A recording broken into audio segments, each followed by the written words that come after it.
పంజాబ్ హర్యానా సరిహద్దుల్లో ఉద్రిక్త వాతావరణం కనిపిస్తోంది. సరిహద్దుల వద్ద రైతులను పోలీసులు అడ్డుకుంటున్నారు. రైతులపై టీయర్ గ్యాస్ ను ప్రయోగిస్తున్నారు. 2020 ఉద్యమం తరహాలో ఈసారి పోరుకు సిద్ధమైనట్టుగానే కనిపిస్తుంది. రోజుల సరిపడే ఆహార పదార్థాలతో రైతులు బయలుదేరారు. ఒక్కసారి రైతులు చేస్తున్న ఆందోళనపై మరింత సమాచారం, ఢిల్లీలో ప్రస్తుత పరిస్థితిపై పూర్తి సమాచారం మా ప్రతినిధి దీక్ష అందిస్తారు. దీక్ష,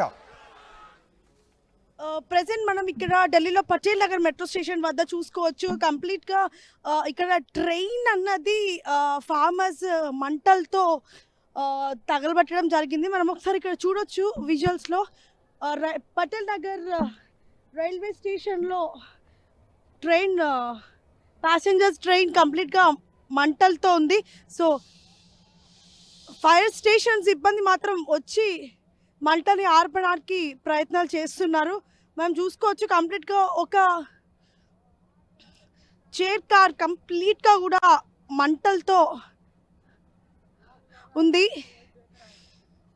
సో మంటలు ఆర్పడానికి కూడా కంప్లీట్గా ప్రయత్నం చేస్తున్నారు. ఇక్కడ ప్రస్తుతం ఢిల్లీలో ఉద్రిక్తత ఇలా ఉంది. ఒకసారి మనము ఇంకా బార్డర్స్కి వెళ్ళి కూడా చూడొచ్చు ఎటువంటి పరిస్థితి ఉంది ఢిల్లీ బార్డర్స్లో అనేసి అని. ప్రస్తుతం మనం ఇందాక విజువల్లో చూసాము కంప్లీట్గా ట్రైన్ ప్యాసింజర్స్ ట్రైన్ అన్నది కూడా మంటలతో నిండిపోయింది. మంటలు ఆర్పడానికి సిబ్బంది మాత్రం ప్రయత్నం చేస్తున్నారు.